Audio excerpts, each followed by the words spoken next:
tubes, normally we have a long piece of fabric, we fold it and stitch it in the sides, and then we sit with a safety pin or a pencil or something sharp and try to poke it through.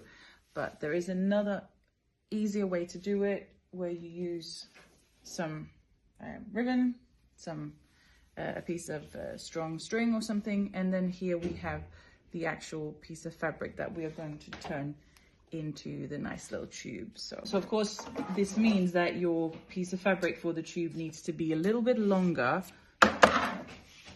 than your actual tube. You can see it's attached now. Then I fold it like this and I just stitch down the sides as I normally would do. So the piece of string here is in the middle and I'm folding it as I go and stitching along the sides here. So you can see here I've got my piece of string. I'm of course making sure I don't sew on top of it, but keeping it here in the middle of the fold. And then I'm just sewing. And if your string isn't very long, you can pull it along as you sew. My string is quite long, so I don't need to do that.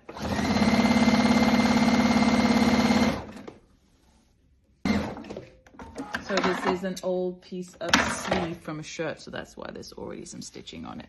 So you can see here, I've got my string coming out of this tube, and this is where I would normally put a safety pin onto this and put it inside and try to squeeze it through.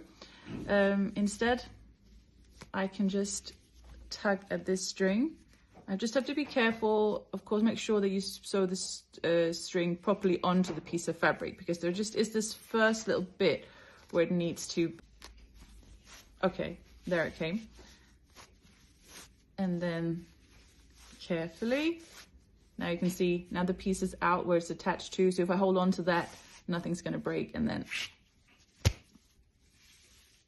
we got a nice tube that's been folded out to front quite easily. I would say easier than with the safety pin.